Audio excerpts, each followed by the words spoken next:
ladies and gentlemen, please take your seats. Our program will begin in just a few moments. Thank you.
Ladies and gentlemen, good morning. At this time, we would ask you to please take your seats and clear the passageway in front of the stage. Thank you.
Please welcome to the lectern at this time, Karen Holmes Ward.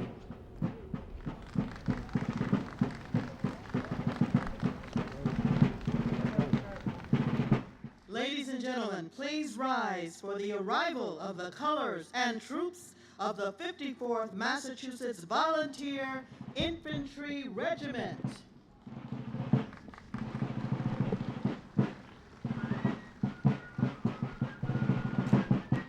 Leading the 54th Regiment today is the Field Music Detachment of the New England Brigade. They're led by the 8th Commander of the regiment, Colonel Jeff Wynn, and accompanied by today's Commander of Troops, Major Mark Bennett. The 54th Regiment was reactivated in 2008 by Governor Deval Patrick as the Honor Guard and Funeral Honors Detachment of the Massachusetts Army National Guard. The regimental HQs and Company C reside at the Joint Force Headquarters at Hanscom Air Force Base. Following the regimental colors is Company A, Living History Command, led by Captain David Hinke and First Sergeant Stephen Pascal. Company A resides near the site of the birthplace of the 54th Regiment, historic Camp Meigs, near Reedville, Hyde Park.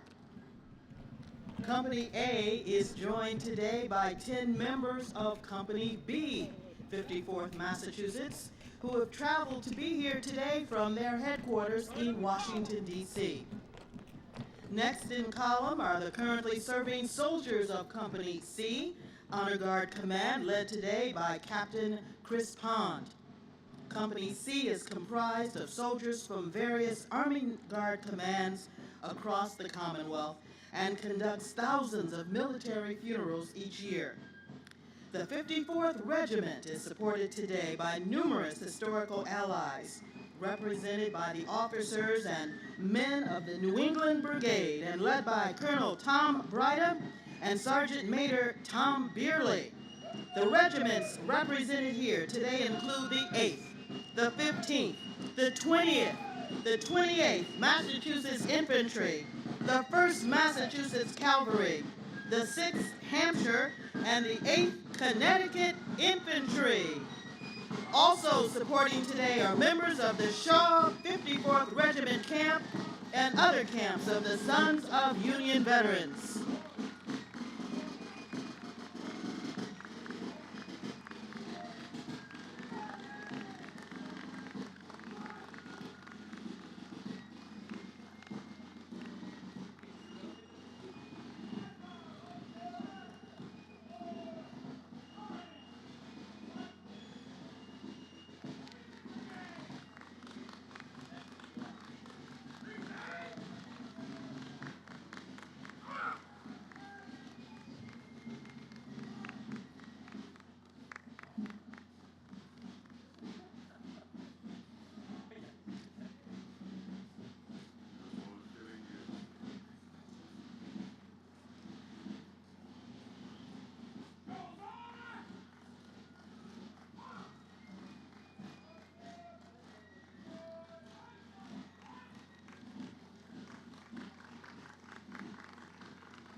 Ladies and gentlemen, please remain standing as we render honors to our nation's colors.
Thank you.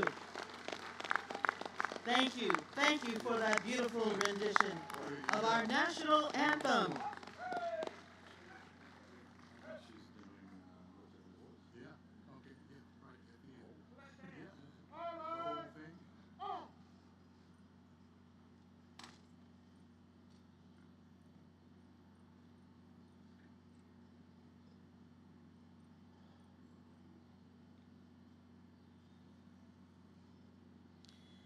And now for our invocation, we'd like to invite to the podium Chaplain Colonel Paul Miner. He's a long-serving member of the Army and is the regimental chaplain of the 54th Regiment.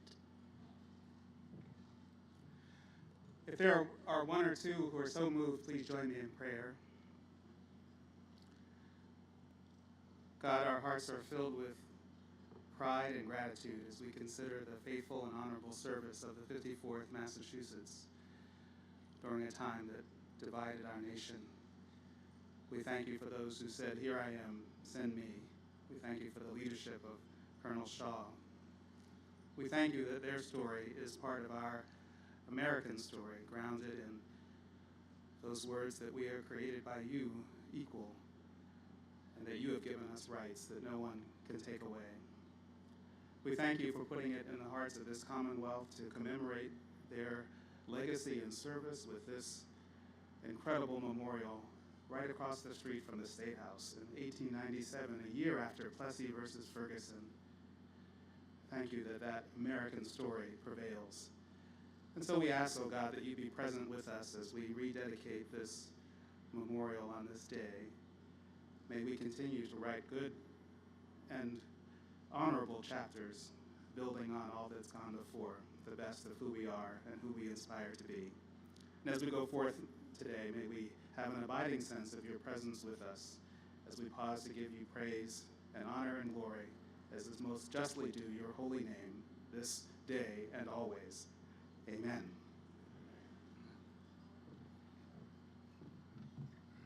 Good morning, everyone.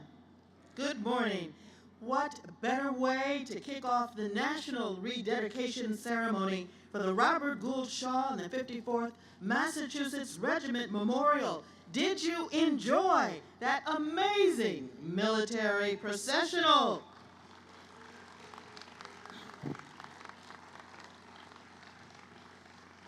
We have to thank, loudly with applause, the 54th Massachusetts Volunteer Regiment Company A, the 54th Massachusetts Honor Guard Company C, U.S. federal troops, allies, and the Civil War Fife and Drum. And thank you to Brianna Robinson for that moving rendition of our national anthem.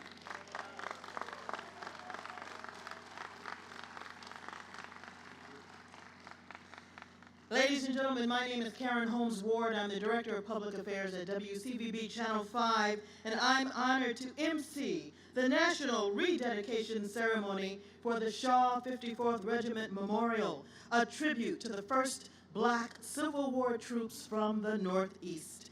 It gives me chills to think that the 54th paraded up Beacon Street, this Beacon Street, on May 28, 1863. Nearly 160 years ago. Among the 1,000 revelers and dignitaries was Frederick Douglass, who shook every one of the 1,200 men's hands, including one of his own sons. It is most fitting that we now welcome the chaplain, and we've heard from him already with a wonderful invocation from the regiment. Thank you, Chaplain Miner.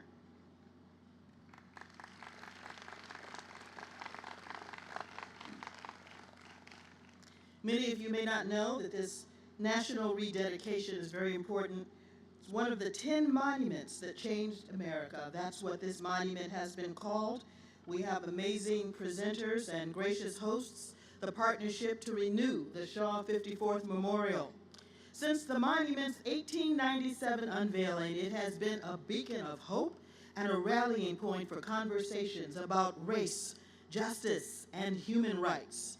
Issues core to who we are and who we want to be as a people and a nation. As you bear witness today, know that you are standing on the shoulders of people like Harriet Tubman and Booker T. Washington, who were here 125 years ago for the dedication of the monument on May 31st, 1897, and Colin Powell, who was here 100 years later, in May of 1997, for the centennial celebration of this powerful monument. And so here we are now, 25 years later, gathered to celebrate the restoration of the monument, which marks the culmination of a multi-year effort undertaken by the partnership to renew both the monument and the public dialogue on race. I've had the honor to moderate a number of the community conversations organized by the partnership to renew the Shaw, exploring issues like the role of monuments in public memory and identity, voting rights, and the importance of allyship in building an anti-racist society. More information on the work of the partnership is available in your program, including a QR code link to the new Shaw 54th website with access to all programs, online exhibits, and events and activities today and in the future. I also encourage you to drop by the Witness to History tent that's down on the Common immediately after this program, where you'll find a printed list and QR code for happenings around Boston to commemorate the 54th and this memorial. Now, please help me welcome our first speaker, Liz Visa, President of the Friends of the Public Garden, who will share remarks on behalf of the partnership to renew the Shaw 54th Memorial. Thank you, Karen. Welcome all. So wonderful to have you here and to gather at the Boston Common, America's first public park, to celebrate this historic moment. On behalf of the partnership to renew the Shaw 54th Memorial, we are so happy to participate together in this national rededication of a powerful monument that reminds us of the importance of knowing our history and of the impact that we citizens can have on a nation. As we begin this ceremony, I want to recognize and shine a light on the ancestral and enduring ties of the Massachusetts people to the unceded land where we sit and stand today.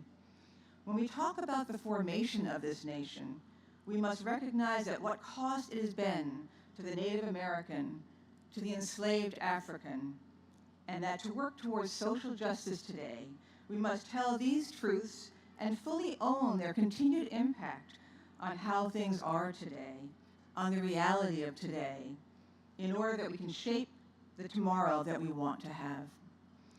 I would like to extend a warm welcome to our congressional delegation. So wonderful to have you, Representative Presley. Thank you so much for being here. And there's so many elected officials from our city and state delegations. Thank you so much for being here. Thank you all for your presence. And to have Rachel Rollins here, thank you so much for being here. Thank you. You have all showed up time and time again on service for this community, and we will be with you to do that hard work. We will do the work that we need to do in order for you to do the work that you need to do on our behalf. In 2018, the National Park Service, the City of Boston, the Friends of the Public Garden, and the Museum of African American History came together to restore the physical condition of this renowned work of art. Over $3 million was invested by the partners to ensure that this memorial will inspire and speak to generations to come. We knew our efforts to preserve these bronze and stone freedom fighters could be a catalyst for deep, meaningful conversation around equity, social justice, and the power of collective action. Indeed, this is the only way that change has happened. We convened a series of provocative community conversations, as you heard from Karen, about the power of public monuments and why they do matter, especially in these fraught political times, more important now than ever to lift up this story. The programming and the restored monument you will see for years to come are the result of the values and the hard work of many, many individuals. I would like to recognize the people who have made today and the past 4 years of work possible. Please stand as I read this list of participants and supporters, and please hold your applause until the end. Members of the partnership. This partnership is a living emblem of our call to action and our vision of a just future. The restoration experts at Louis C. Allegrone Construction, the team of bronze conservators at Skylight Studios, and the design and conservation team of Silman Structural Engineers, along with the project managers at the National Park Service and the Friends of the Public Garden. Your expertise and attention to detail have put this monument on a strong foundation. Our generous funders, they are listed in your program. I would like to give a special thank you to the state and to our representatives, Aaron Michaelis and Jay Livingstone, for securing significant funding to support this wonderful occasion. Thank you.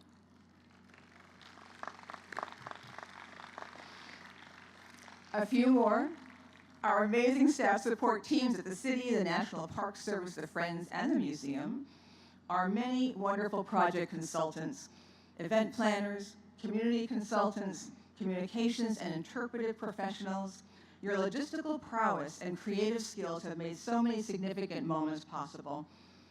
And finally, thank you to our wonderful living history reenactors from the 54th and the allies that came up from DC, as well as those in service today. We are so appreciative of your service and the stark reminder of the humanity of the heroes that are on this memorial before us. Thank you to all of you.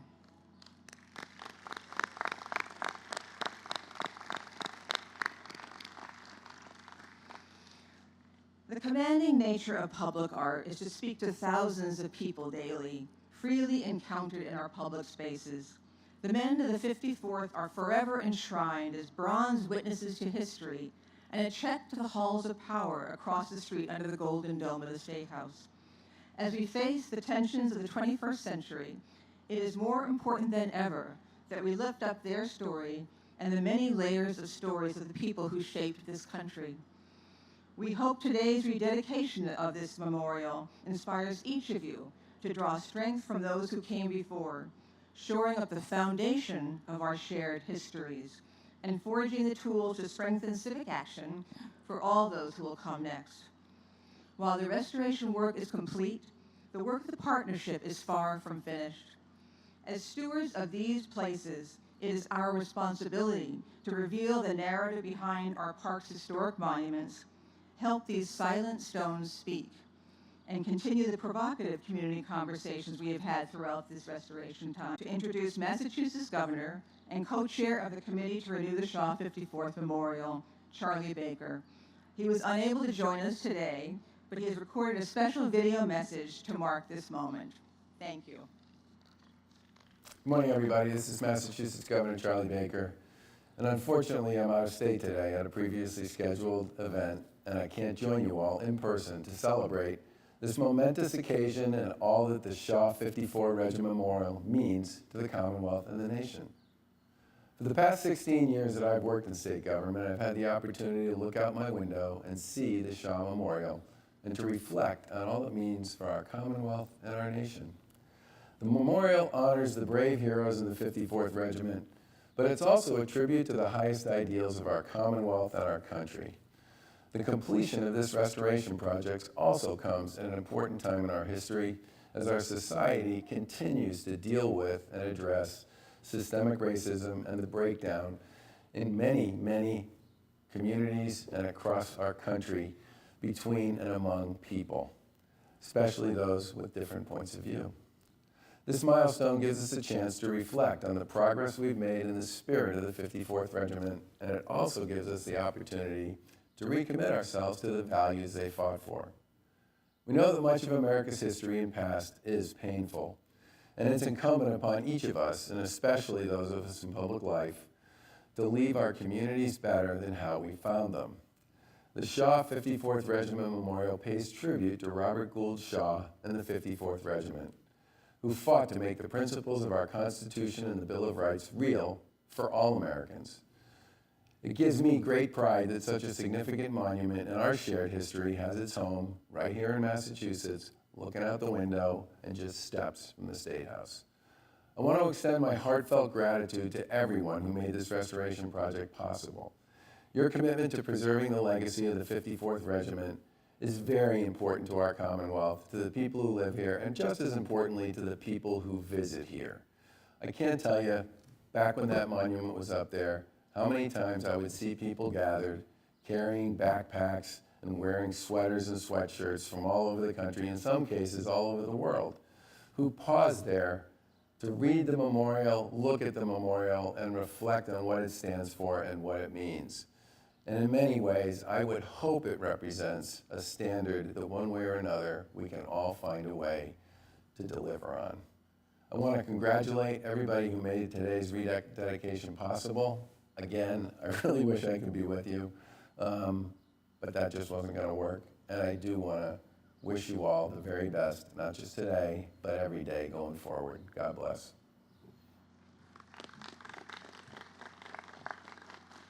Thank you for being with us virtually, Governor Baker. Men and women from Massachusetts and Boston had leading roles in the campaign for emancipation and to winning the war with the impressive efforts of such troops as the 54th Massachusetts Volunteer Regiment. When the men marched through Boston en route to the harbor, from where they would sail to war in South Carolina, they were bearing 4 flags. The Union flag, the flag of the 54th Regiment, the colors from the Ladies' Flag Committee of Xenia, Ohio, and the flag made by the Young Colored Ladies of Boston. Our next speaker is someone who is especially proud of those Bostonians and the men for whom the memorial was erected to honor. She stepped in without hesitation to fill the shoes of 2 former co-chairs of the Shaw 54th Honorary Committee. Help me thank former mayors Kim Janey and Marty Walsh, now U.S. Labor Secretary, and welcome Boston Mayor Michelle Wu.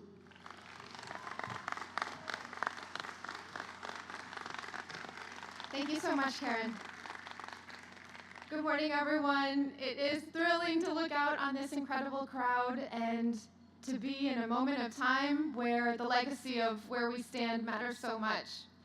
I am honored to receive the baton from previous leaders in this role and to speak on behalf of so many in our community who have done so much already to make sure we even got to this point.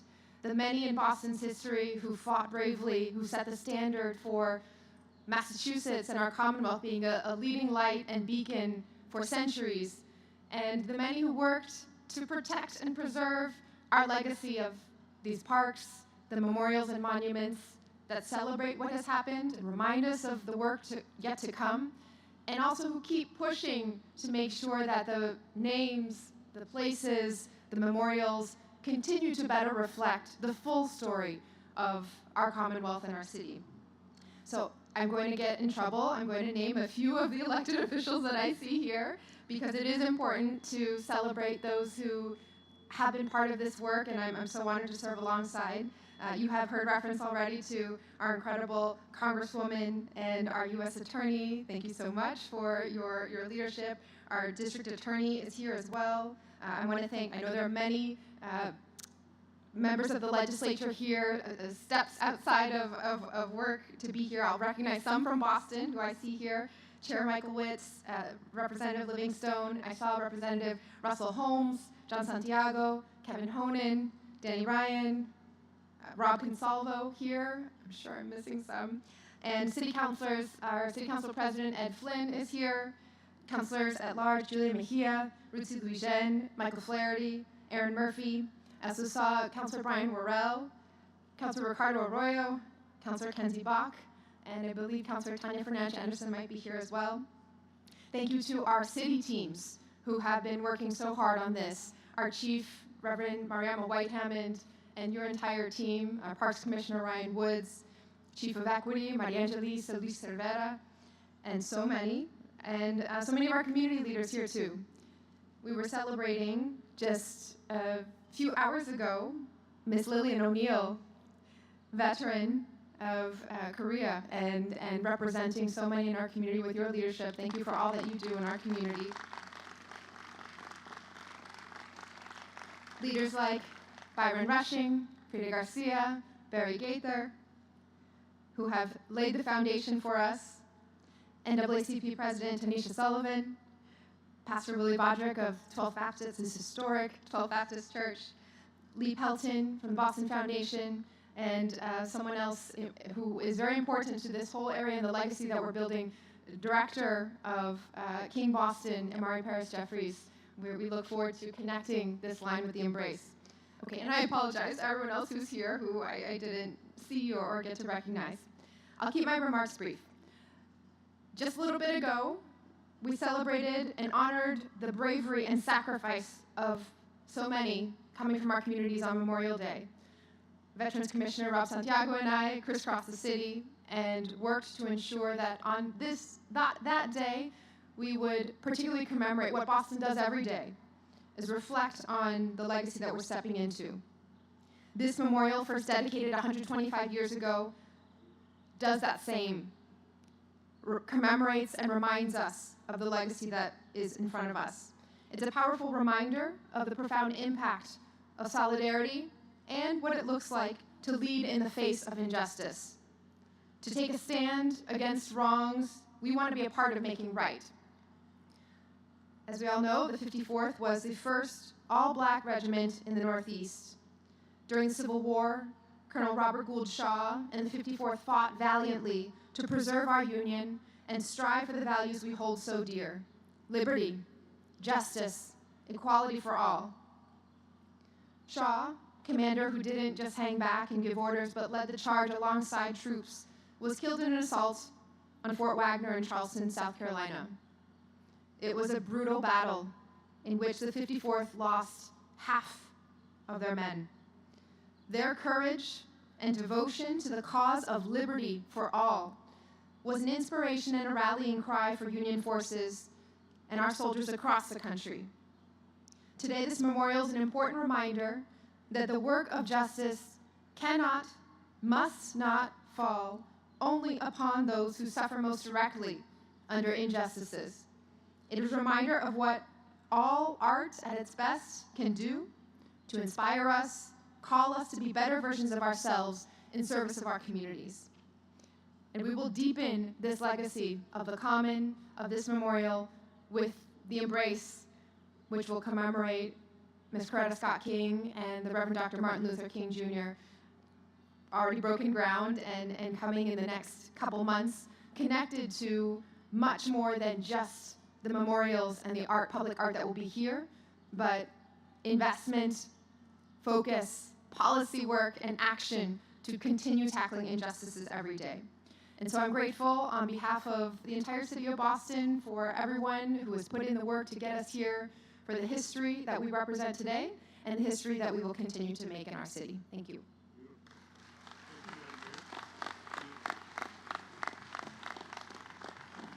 Thank you, Mayor Michelle Wu.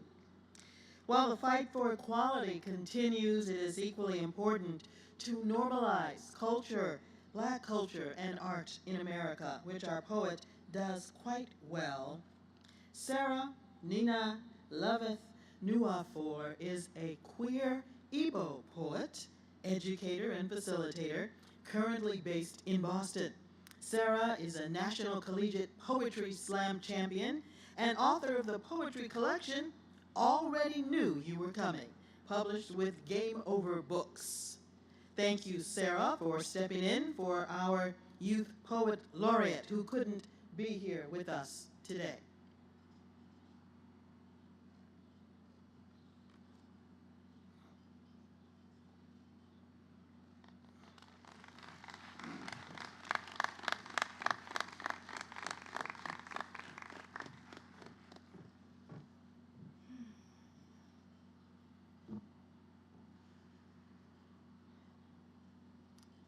Hello.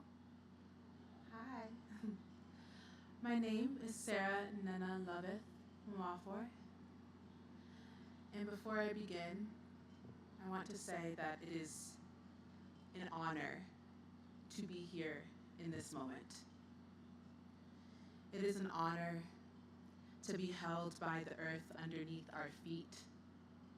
This same earth occupied Massachusetts territory, currently known as the city of Boston, held this lineage of Black heroes who marched through before traveling south to battle for their freedom in May of 1863, a mere 159 years ago.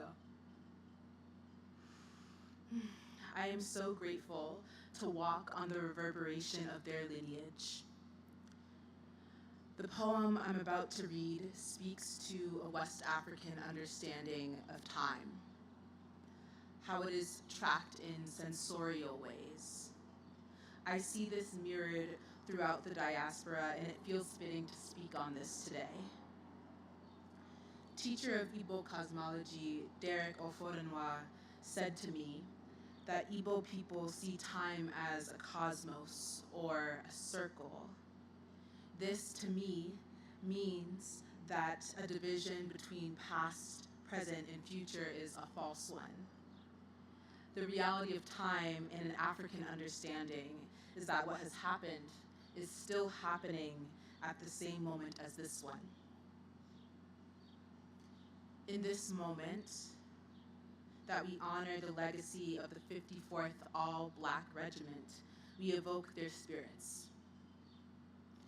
In evoking their spirits, those of us of African descent, particularly my kin descended of enslaved Africans, become living ancestors. We add to a larger narrative of what Black freedom and joy can look like. The moment that these Black soldiers put their feet on the earth and marched to battle, their feet left the soil quaking for change that we still stand in and must continue to be moved by. If time is a cosmos, expanding outward from one spark of possibility, then I am deeply grateful to be held here in the worlds created by the bravery of these Black survivors, soldiers, and free men.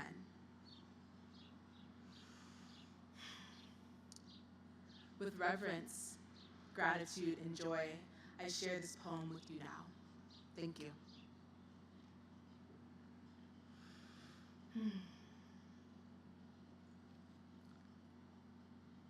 We run on African time. We move by the coconut oil's solidity, the breath's opacity, the heat's first reverb of a car stereo, the cooing of doves outside my window, the returning scent of charcoal smoke and jerk seasoning. When we last played Sweet Mother in a room full of aunties, when we last heard Magic System, how much chin-chin left to cut, the temperature of the Malta, we are stirred by the pile of black-eyed peas separated from their skins, the chew of the tripe, the smell of curry permeating the house, the pile of small Maggie wrappers unpeeled, the dwindling goat pieces in a pot, the growing rolls on Uncle's neck, scattered toothpicks, bitter lemon, beer bottles, the volume of laughing old men. We are evoked by the shape-shifting of the moon, the kerosene left in the lamp, the return of moths, the coils in the teeth of a comb, the moisture of our texture, the circulation of headscarves, the link of Kanekalon, the dexterity of the digits, how much hair is left unbraided, the folds in a paper gold gelée, the first play of wind. We are evoked by the underside color of my nephew's feet. Thank you.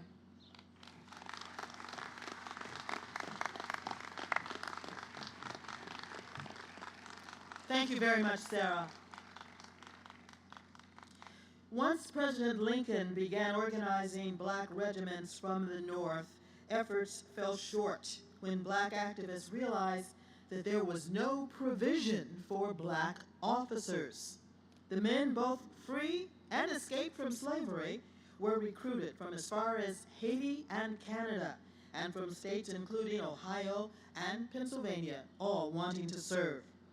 When they arrived in South Carolina, they were met by Harriet Tubman, sent ahead by Massachusetts Governor John A. Andrew as a nurse, a cook, and a spy.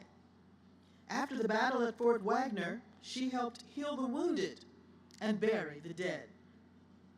I now have the honor of introducing someone who understands more than most the impact that abolitionist giants had on the movement to end slavery and the defining role black troops had on the outcomes of the Civil War. Welcome Dr. David Blight, Sterling Professor of American History at Yale University, a leading authority on the history, context, and enduring significance of the Massachusetts 54th Regiment.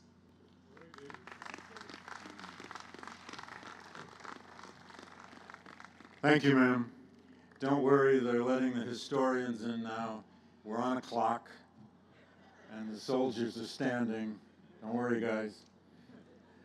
I was a resident of Massachusetts for 16 years. I brought hundreds of students and teachers here.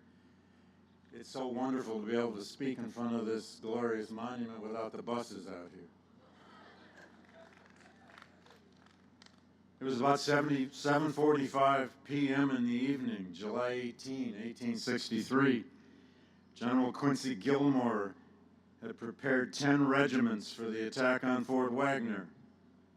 A huge earthworks, heavily defended by artillery, on the neck of a sandy beach on Morris Island, along Charleston Harbor. The 600 or so men of the 54th Massachusetts had only late that afternoon been ferried to Morris Island. They had not slept for 2 days. They were exhausted. They were wet, hungry. Less than 48 hours from their first combat on James Island. Their big test had now come. Could black men stand up to musket fire and cannon? Could they fight as trained soldiers? Would they shoot? Could they assault a Confederate fortress, however hopeless their chance of success? Would they march? Would they club their way to their own deaths to prove simply that they were men worthy of all the honor and dignity of other men? They answered, of course, yes. And as the Reverend earlier hinted, it was as if the men of the 54th Massachusetts had read or heard in their hearts the words in Isaiah 6:8. I heard the voice of the Lord saying, whom shall I send? And who will go for us? And then said I, here am I, Lord, send me. Those are words that are hard for many of us to grasp today. How often do any of us say, send me? What would we mean if we said it? This monument is without question, and I've seen a lot of them, the greatest public monument, not only about the Civil War, but likely or possibly the greatest work of public art in the United States.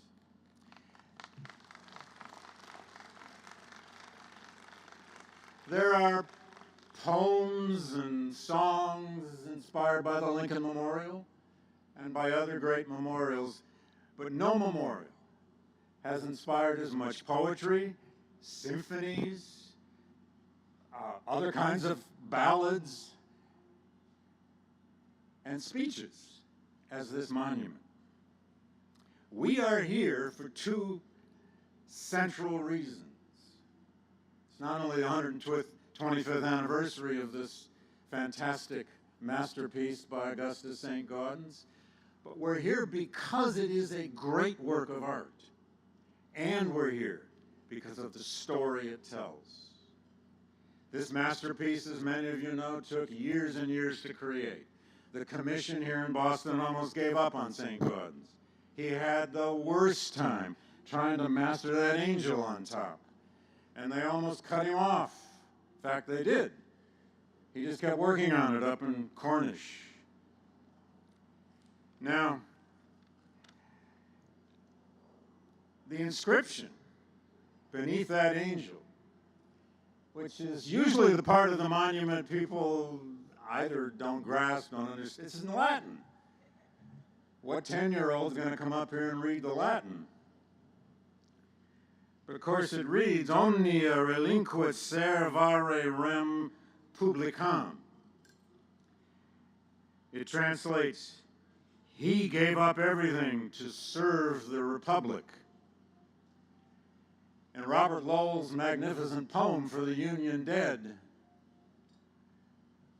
the greatest poem ever written about this monument, he changed the he to they for the men of the 54th. We have a republic today in trouble. We have a democracy in great peril. What are we giving up for the republic?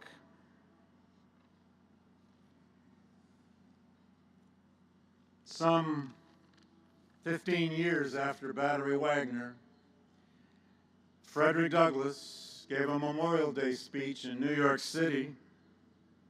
He gave a lot of Memorial Day speeches.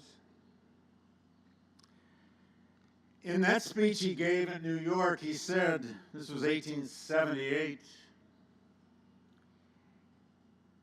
he said, the conflict, the war, had been a war of ideas, a battle of principles, a war between the old and the new, between slavery and freedom, between barbarism and civilization. It was not a fight, Douglass insisted, between rapacious birds and ferocious beasts, a mere display of brute courage and endurance. It was a war between men of thought as well as of action, and in dead earnest for something beyond the battlefield. It was about something. We've all lived in recent years through the removal of a number of Confederate monuments. This monument has always been here for 125 years, saying the Confederacy did not win that war.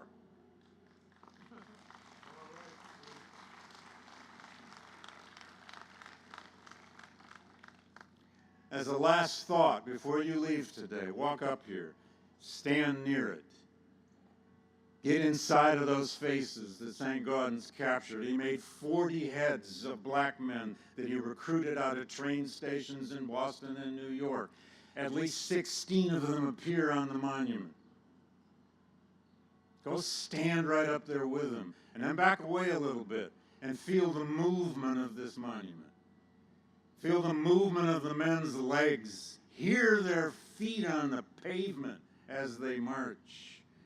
Hear the clanging of some of those rifles behind them as they move forward, toward their deaths. This monument tells a story like no other monument about that war. It says African Americans had to die to be counted as people. And from that, maybe, just maybe, the American Republic could be reinvented, reimagined, remade, and maybe still preserved. Thank you.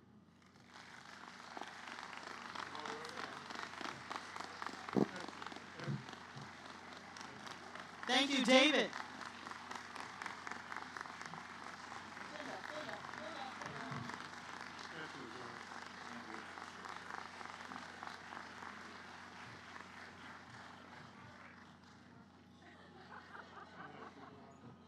Rachel Rollins just invited you to come to Harvard. I used to teach there. They wouldn't keep me. He said he used to teach there, but they didn't want to keep him. But he'll be back. He'll be back. Joshua B. Smith, nicknamed the Prince of Caterers, was a freeborn abolitionist man from Philadelphia who raised the first money for the commission of Augustus St. Gaudens's monument. After the war, efforts to honor the 54th were met by a request from his parents, Francis and Sarah Shaw, to include the men of his regiment. Once they were added to his design, what St. Gaudens thought would take him 2 years actually took 14. Shaw's parents were among those that clearly understood the power of place, importance of monuments, and the promise of youth, a topic that's not too big for our next speaker to handle. Welcome Robert Stanton, co-chair of the Shaw 54th Honorary Committee, as well as former director of the National Park Service.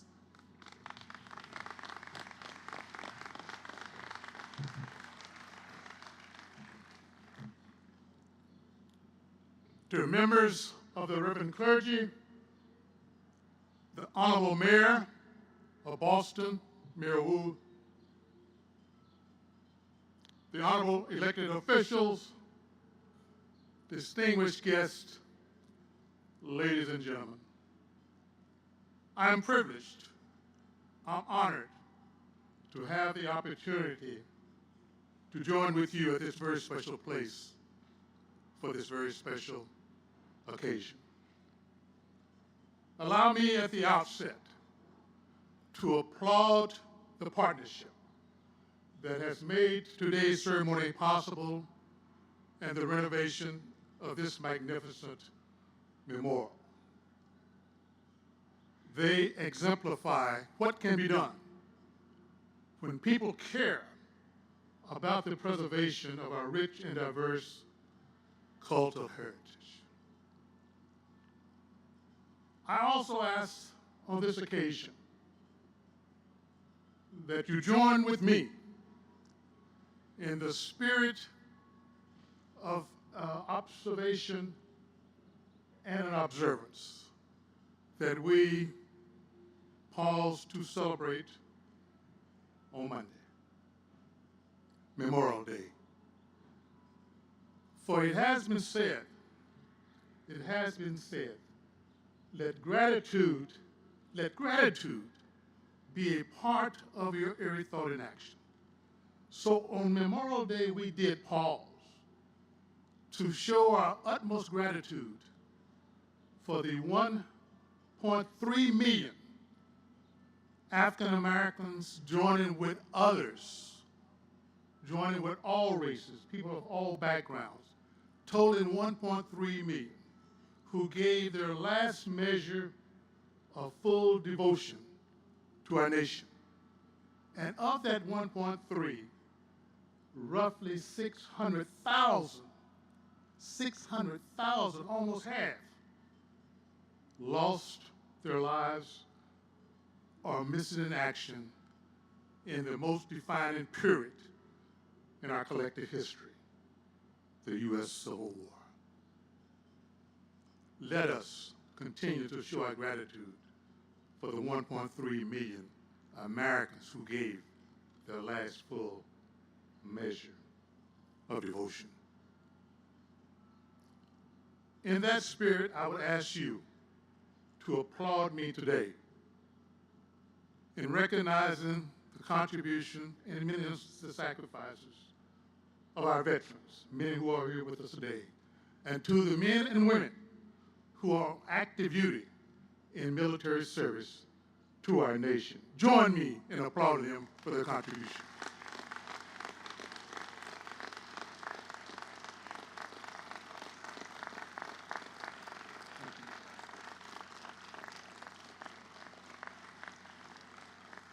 Equally, I ask you to join me in recognizing and acknowledging the most precious resource that any nation has, simply stated, is youth. Let us remember the words, the admonishment, the encouragement of Dr. Mary McLeod Bethune in her last will and testament, that finally, I leave you a responsibility to our young people.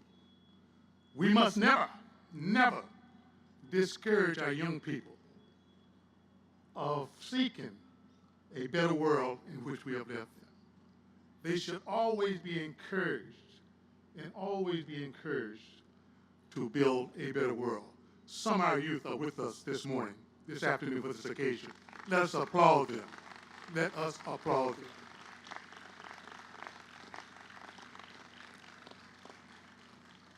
Much has already been said about the importance of the memorial, about the visit of Harriet Tubman, Sergeant Carney, the first African American to be awarded the Medal of Honor for his valiant, courageous efforts on the assault on Fort Wagner in South Carolina.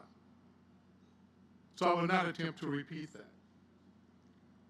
But I need to make one confession. I was introduced as a former director of the Park Service, and that's operative in that if I were with portfolio, no way in the world I would be on a program following professor. And David, you owe me one. But let me just offer a couple of observations. When this magnificent memorial was constructed, dedicated in 1897, this country, our country, was confronted with many difficulties and challenges. We were trying to make some sense as to how we might proceed as a nation, a unified nation, with the closing of the Reconstruction era. A lot of confusion. Where shall we go? We were also confronted with the increase in Jim Crow laws. Lynching, as an example, occurring. We lost one of this nation's greatest orators, abolitionists, 2 years before the dedication of the memorial. We lost Mr. Frederick Augustus Washington Bailey Douglas. And then 1 year, right before the dedication of this, the U.S. Supreme Court, in its opinion in the Plessy versus Ferguson, that led ultimately to the most insidious doctrine that I knew, that I grew up under, separate but equal. Ladies and gentlemen, we were in trouble as a people and as a nation. But the foresight of the people of this Commonwealth to have this memorial here, to serve as a reminder, that even though we may be confronted with difficult times, there are those who have gone before that had more severe consequences to face, but yet they stood fast in what they believe that is worth dying for. Freedom is worth dying for. This magnificent memorial has continued to serve as that guidepost. Why I love Professor so much is that he and I debate who loved Mr. Douglas more than I.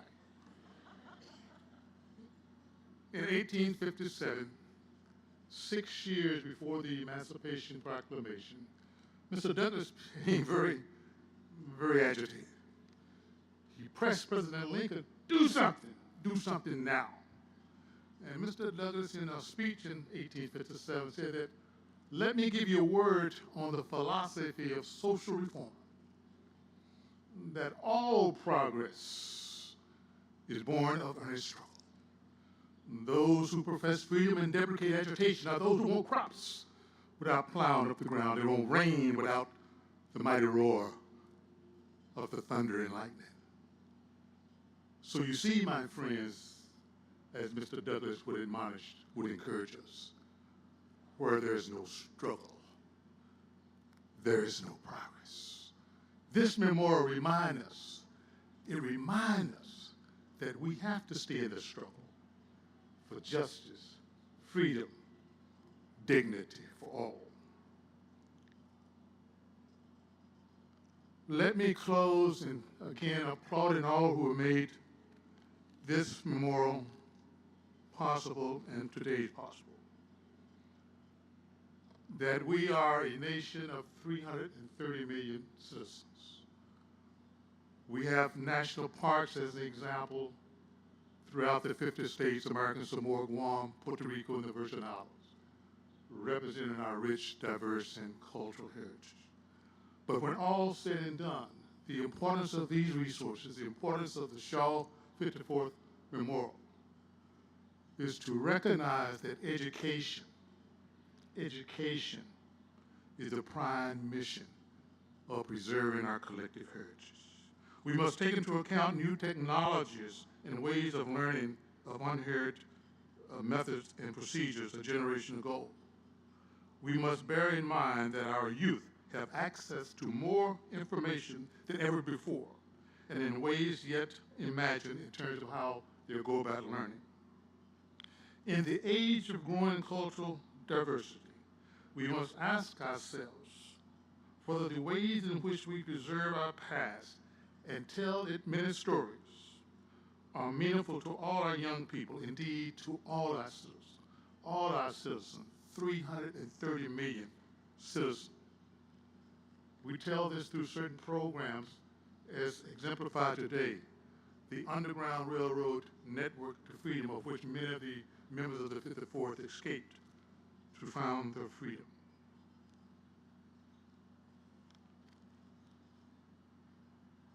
As I am flunking my third retirement from the federal service, I would ask these in my sunset days just to remember the enduring legacy of Colonel Charles, pardon me, I was about to say Colonel Charles Young. Someone caught me on that. Now, Brigadier Charles Young. Learn about Charles Young. But the enduring legacy of Colonel Shaw and the men of the 54th is remembered not only here in Boston, but at the St.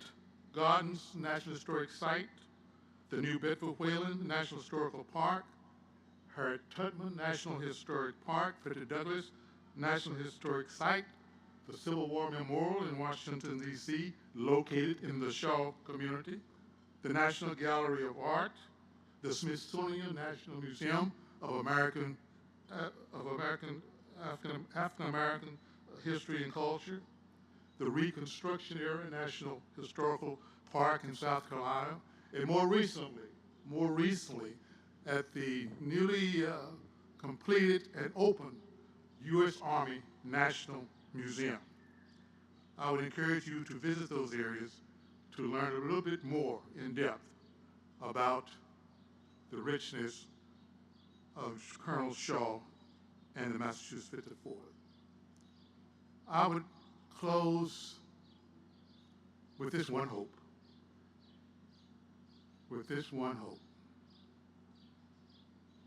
Because I am encouraged by the legacy of Colonel Shaw and the Massive Forces.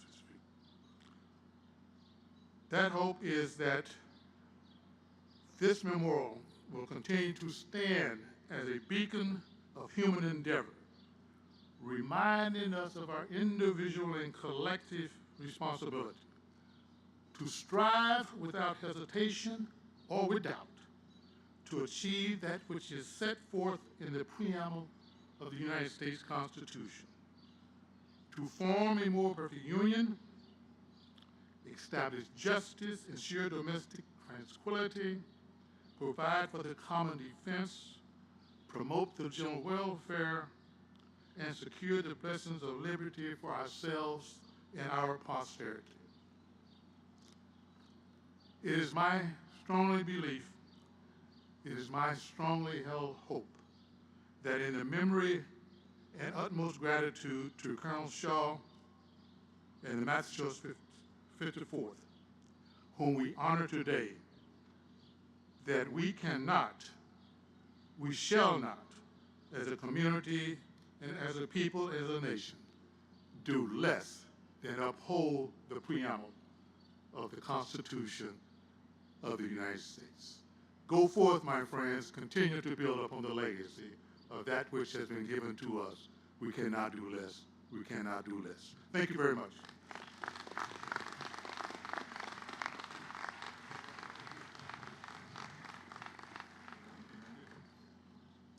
Thank you, Robert. Next, we have a moving tribute produced and performed by the Boston Children's Chorus titled "Those Heroes Who Healed the Nation." The piece is an original composition by Julius Williams, whose wife and son represent him today. The lyrics were influenced by the Massachusetts 54th, a poem by Frances Ellen Watkins Harper, and Men of Color by Frederick Douglass. FYI, a quilt featuring Frances Ellen Watkins Harper by artist-educator Lamerchi Frazier is on display in the State House Library. Let's see this video tribute.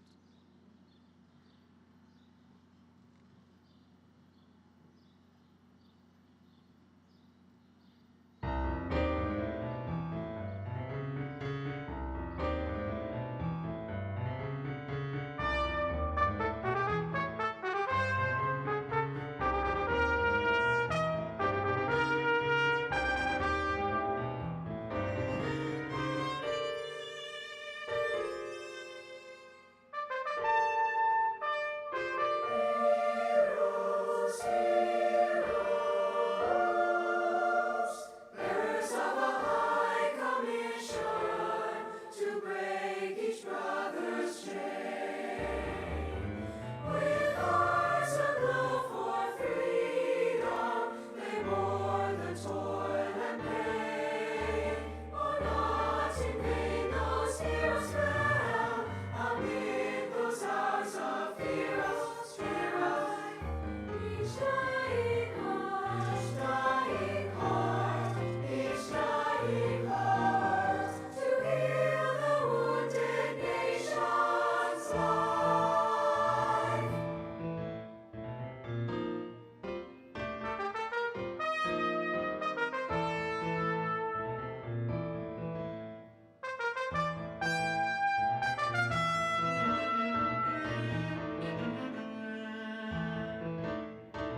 Boston Children's Chorus leadership and youth, please stand to be recognized. Castle of Our Skins violinist Ashley Gordon, trumpeter Richard Kelly, and of course soprano Brianna, as well as the family of Dr. Julius Williams. Please join them in standing.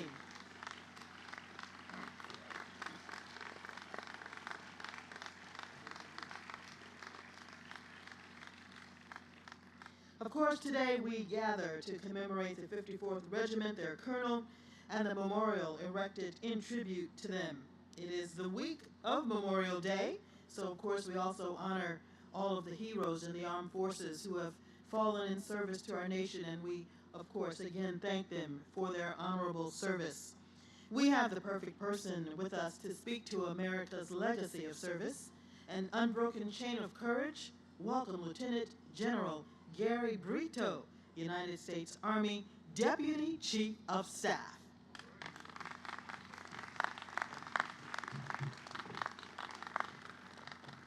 And good morning, ladies and gentlemen, and thank you for the warm welcome. Honorable Mayor Wu, Representative Presley, Representative from the Office of Senator Warren, our Attorney General Rollins, Major General Tom Stewart, representing the TAG of the great state of Massachusetts National Guard, distinguished guest, and I would offer a special and a warm welcome to our veterans and our Gold Star spouses. Thank you so much for your presence today. Thank you. On behalf of the United States Army and our Chief of Staff of the Army, General James McConville, it is indeed a great honor to be with you this morning to pay tribute to a storied unit in our nation's history, the 54th Massachusetts Infantry Regiment. The defense of our country is characterized by acts of courage, commitment, honor, and selfless service, uncompromisingly passed from one generation to the next. And gentlemen, ladies and gentlemen, I can tell you, although constant throughout our history, all the family members and loved ones whose thoughts are never far from those who serve or have served. Today, we have descendants of Colonel Robert Shaw's Massachusetts 54th Regiment, including members of his very own family. And I will share with you, this is a wonderful testimony to the legacy of service of the soldiers and the legacy of support of their families. So ladies and gentlemen, I would ask that you join me in giving these family members and relatives a warm welcome and a recognition with applause. Thank you, ladies and gentlemen. As been said by many, the 54th Massachusetts Volunteer Infantry Regiment is a military unit that embodies a quintessential story of America's struggle to fulfill the ideas and promises of its founders, our founders. And as mentioned earlier, in early 1963, the creation of the 54th Massachusetts Infantry Regiment, the first fully authorized unit of black troops raised by the order of the War Department, began a significant chapter in our military and our nation's history. Not too long after, on May 28, 1863, the 54th Infantry gathered here in Boston Common, enjoying the weather and enjoying the cheers and support of many. Those soldiers and those leaders of varying ages, educations, and background did not know what awaited them in the weeks and months ahead. The governor at the time, Governor Andrews, said, and I quote, "I know not where in all human history, to any given 1,000 men in arms, there has been committed a work at once so proud, so precious, so full of hope and glory, as the work committed to you," end quote. These words would ring true over and over again.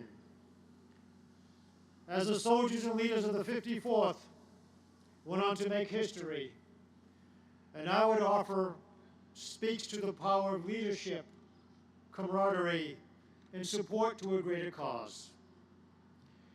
A few months later, on July 18th of that year, 1863, the 54th prepared to storm Fort Wagner.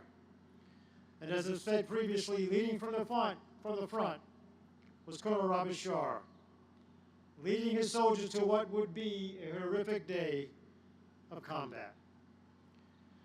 And I will share with you, although the attack failed, the valor of those soldiers in the 54th paved the way for more than 180,000 black soldiers, African Americans, to enlist in the Union Army, and subsequent armies to follow. In the ranks of the 54th was Sergeant William Carney. Sergeant Carney was the first Medal of Honor awarded to an African American soldier, one of 93 to date awarded to black soldiers. He received this for his actions in saving the regimental colors at the Battle of Fort Wagner. And after being wounded 5 times, he proudly and strongly and bravely handed those colors to the first surviving 54th officer that he could find and claimed that the old flag has never touched the ground. Courage and selfless service in action, and I would offer an illustration of what love for country is and for what our flag stands for today. William Carney was here on Memorial Day 1897 when this magnificent memorial was first unveiled. Also here was a well-known American, Booker T. Washington, who reminded the audience that one of the wishes that lay nearest to Colonel Shaw's heart was that his black troops might be permitted to fight side by side with white soldiers. Let's fast forward. Today, I can tell you that probably just as Colonel Robert Shaw envisioned back then, soldiers from all backgrounds and walks of life voluntarily raised their hands and vowed to defend our great country and our nation. They walked the same path of service as Shaw and his men did many, many years ago. The history of the 54th Infantry Regiment applied to today, ladies and gentlemen, shows us that bravery, commitment to team members, love for country and freedom holds true for all soldiers, young men and women from all 50 states plus territories who volunteer to serve. And the color of one's skin should not be a barrier to patriotic service. The trails that the soldiers of the 54th trudged so many decades ago, the social and racial challenges that they faced did not deter their spirit to fight and support their fellow comrade in arms, and with pride, stand tall for what was right for black soldiers and for all soldiers. Furthermore, not knowing that their actions would pave a path for generations of black soldiers to follow. Soldiers like me. And I am proud to be standing here with you today to mark a significant chapter in our ever proud and rich nation's and military history. Thank you, and God bless you all.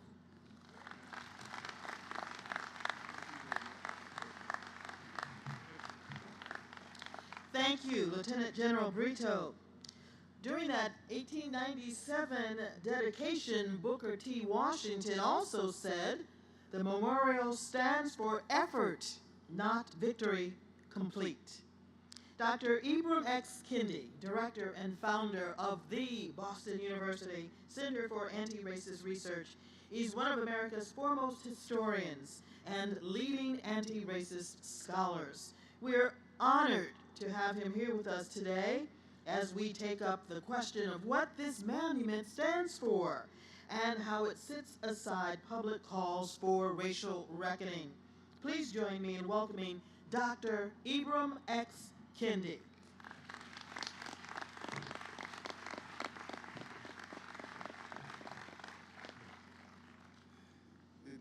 truly is an honor to really stand in this history. It truly is an honor to stand in this circle of time, as the sister stated earlier. But as an historian, like Professor Blight, I have to sort of take us back. And I want to take us back to a day in which they started gathering at the White House in the late morning. Members of the general public walked in next to military officers, diplomats, and members of the Supreme Court. Abraham Lincoln came out to greet this immense line of guests at the annual White House New Year's reception. He shook hands and chatted, unable to get his mind off of the enormity of the day. The doors of his house closed at around 2 o'clock. Lincoln retired to his office. He then read over the Emancipation Proclamation. The proclamation that declared all persons held as slaves within rebel states and part of states are and henceforth shall be free. The proclamation that also declared that Black people, free Black people, will be received into the armed services of the United States of America. Lincoln picked up his pen. His hand shook from sheer exhaustion. He laid his pen back down. I don't want it to appear as if I hesitated, he reportedly said. He gathered himself, picked back up the pen, and signed the Emancipation Proclamation on the afternoon of January 1st, 1863. When he stood up from his chair, if not soon after, Abraham Lincoln looked in the mirror and visualized history, even visualized himself, as many historians would in decades that followed, as the great emancipator. In the next 2 years, he made himself available to artists, photographers, and sculptors who desired to sculpt him into history as the great emancipator. But the Black soldiers of the 54th were as much the great emancipators as Abraham Lincoln. White abolitionists like Robert Shaw were as much the great emancipators as Abraham Lincoln. Enslaved Black people were as much their own emancipators as Abraham Lincoln. It was the resistance of enslaved Black people in the 1850s and Northern abolitionists that were a critical factor in Southern secession from the Union. It was the running away of enslaved people early in the Civil War that undermined the fierce Confederate war machine. It was Black spies like Harriet Tubman feeding Union soldiers intelligence that were crucial in Union battle victories. And it was the Black people rushing into the 54th, into a Union army starved for troops in 1863 that helped turn the tide of the Civil War in the Union's favor. The 54th are a testament to we freed us. They're a testament to we freed us. There was not a single person who abolished slavery. It was a communal affair. It was a national affair. It was something we did together. Black people and white people, enslaved and free, North and South. Most of the monuments in this city, across the Commonwealth, even throughout the United States, honor a single person. But this monument, the Shaw 54th Regimental Memorial, honors a community marching courageously. What it is going to take to abolish one of the great evils of our time, racism. All that inequality and justice and inequity that the 54th warred against remains in our time in a new form. The anti-slavery cause is now the anti-racist cause. But we need courage. And when I mean courage, I'm not talking about the absence of fear, but as the philosopher said, the strength to do what's right in the face of it. You see, the 54th, they were not thinking about what would happen to them if they resisted, if they fought the slave power. They were thinking about what would happen to them if they did not resist, if they did not sign up, if they did not fight what is now the racist power. It is going to take us all, people of all racial backgrounds, to show the courage of the 54th and battle against the Confederates in our time, the rebels against multiracial democracy in our time, the white supremacists in our time, the defenders of the unequal status quo in our time. This memorial is a testament to the fact that we did the impossible, abolished slavery. And it is also a testament to the fact that we can do the impossible again, abolish racism. Thank you.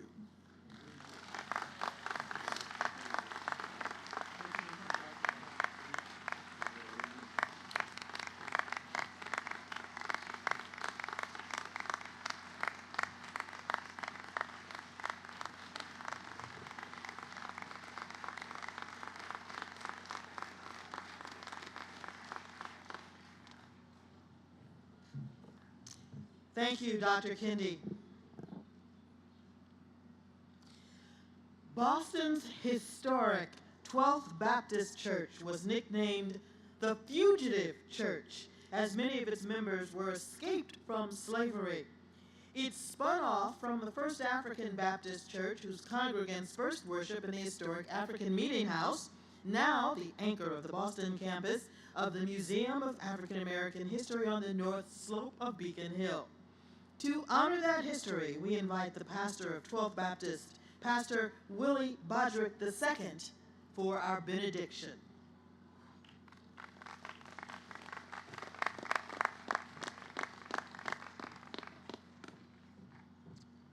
Good afternoon. I know the last thing you want before the end of a service is a Baptist preacher. But I hope that you bear with me. Dr. Kendi, I want to thank you for opening with the Emancipation Proclamation, because this day is historic indeed. On that day, once Lincoln signed the Emancipation Proclamation, news came to Boston via telegram. And after they ran to get the news, celebration broke out in the streets of Boston. And the place where they had the after party was at Grimes Church, better known as 12th Baptist Church, right here on Beacon Hill at the time. I cannot do this benediction without lifting the name of Reverend Leonard Andrew Grimes, who was an abolitionist who made 12th Baptist the fugitive slave church, who opened his doors to those who were enslaved and created a space of safety on that Underground Railroad. It's important that we lift his name, because without him, his advocacy, and his agitation of Governor Andrew, we would not be here today. It's important that we lift up the names of those like Lewis Hayden, George Ruffin, Josephine St. Pierre Ruffin, who both worked in 12th Baptist Church, but worked diligently to make sure that word got from Massachusetts to the governor and to D.C. that we needed black troops fighting in this war. And to the members, the many members of 12th Baptist that were part of that 54th Regiment, we lift their spirit on this day. And we're thankful that this church, both then and now, was a place of refuge and liberation. And so in that spirit, let us close in prayer.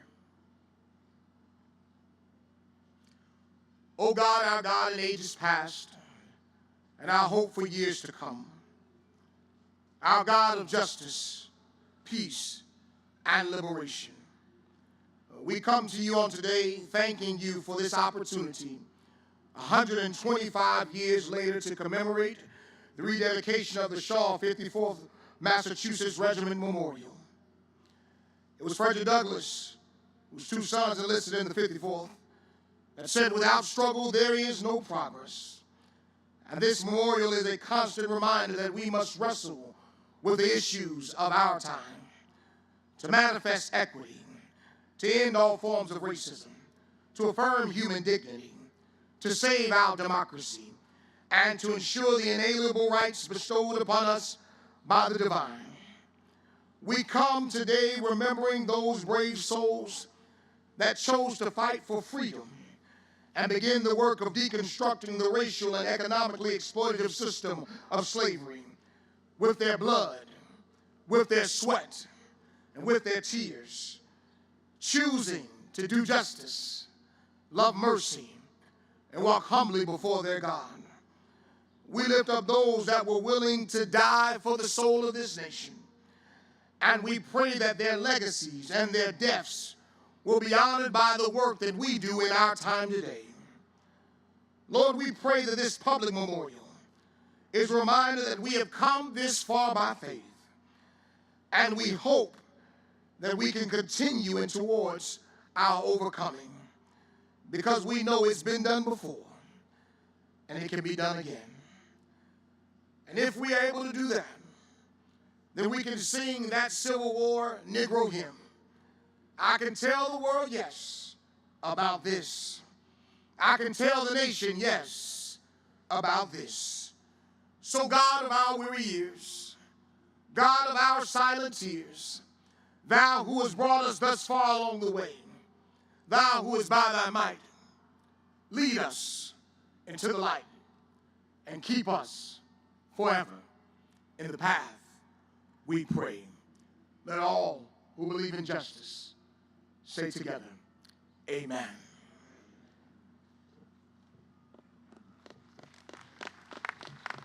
Thank you, Pastor Bodrick, for that powerful benediction. We have another important piece of our rededication today. Please stand as Colonel Jeff Wynn, commander of the 54th Massachusetts Volunteer Regiment, David Hink, Lieutenant Colonel, U.S. Army retired, and First Sergeant Stephen Pascal lay a wreath in honor and memory of the mass 54th soldiers who made the ultimate sacrifice in service to our country. And that wreath laying will be followed by taps, played by Sergeant Zachary Grady, 54th Mass Volunteer Regiment, Massachusetts Army National Guard, and a moment of silence.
You may be seated.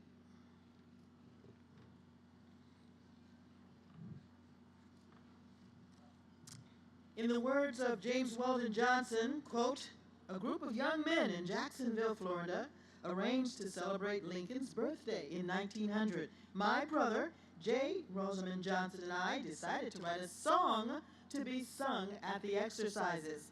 I wrote the words, and he wrote the music.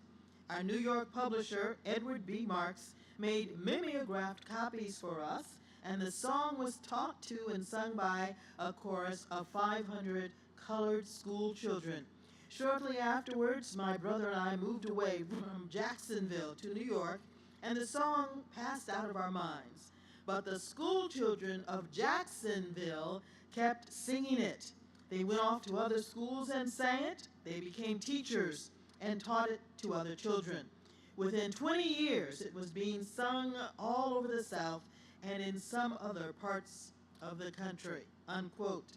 We heard just a snippet of that in Pastor Bodrick's Benediction.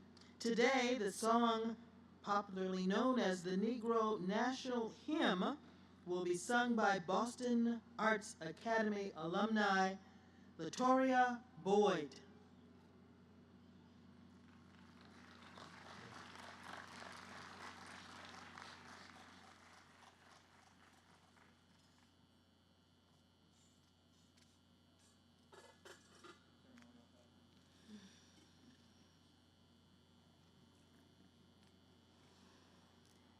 Lift every voice and sing till earth and heaven rings with the harmonies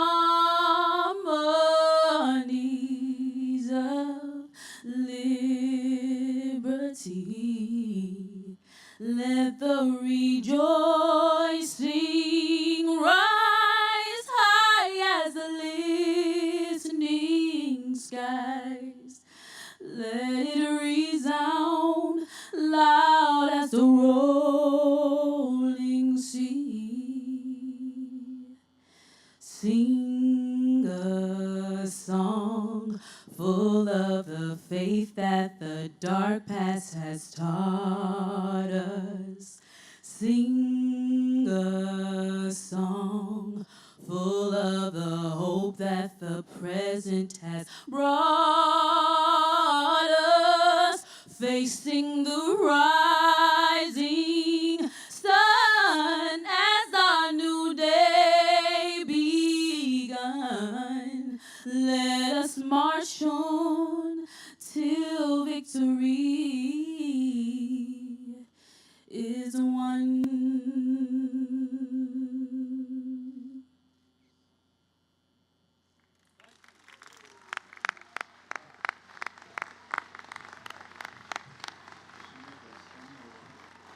Thank you, Tori. Thank you, Tori, for that uplifting performance. And now it's my pleasure to welcome Michael Creasy, Superintendent of the National Parks of Boston, a key partner on this project and probably well known to many of you for his leadership and partnership on projects at sites along Boston's Trails to Freedom, Dorchester Heights, and out on Boston's Harbor Islands. Michael, I turn things over to you for our closing comments. Thank you, Karen. Whew. Toria, that was incredible. Thank you. It's time to move forward from this moment. This truly inspiring, joyous national dedication of the Robert Gould Shaw 54th Regiment Memorial. I just want to say on behalf of the entire partnership to renew the Shaw 54th Memorial, and I'm standing in front of so many of my colleagues here and so many, all of you that have participated. I just want to thank you. There was so much effort that went on to make this such an incredible event today. You have worked tirelessly. It's been a very moving experience. Let me also say thank you to all of our speakers that have traveled near and far. Closing out for this amazing group of historians and military officers and colleagues, you made today very special. And lastly, let me just thank you for all bearing witness to this momentous occasion. You are all now part of this rich history, of this powerful and living monument. As we come to the end of our formal program today, I invite you to make your way to the Witness to History tent, which is right down behind us on the Boston Common. We are especially excited that Topper Carew, who unfortunately was called in sick this morning and was not able to join us, but he created an incredible documentary film about this monument. It's called The Bugle Called, Forward They Marched. We're going to be showing the film behind the monument on the Jumbotron right after the event, as well as at the Witness to History tent. The tent will also provide opportunities to explore exhibits, to sign the guest book, and to leave your own reflections upon today and upon the memorial. It's our opportunity, all of ours, to let future generations know that you were here today and why you came. In her 1863 poem, The Massachusetts 54th by Frances Ellen Watkins Harper, that was sung by the Boston Children's Choir, and believe me, I am not going to sing it, but I think it's important enough to recite one verse. Oh, not in vain those heroes fell. Amid those hours of fearful strife, each dying heart poured out a balm to heal the wounded nation's life. These brave soldiers of the 54th, forever immortalized in this beautiful memorial, remind us that the promise of this nation is still unfinished. As we rededicate this monument to their memory, let us too be inspired to heal our nation's wounds, and renew our commitment to securing freedom and fundamental human rights for all people. We are blessed to have you all here today, and thank you for participating. Enjoy the rest of your day. Thank you.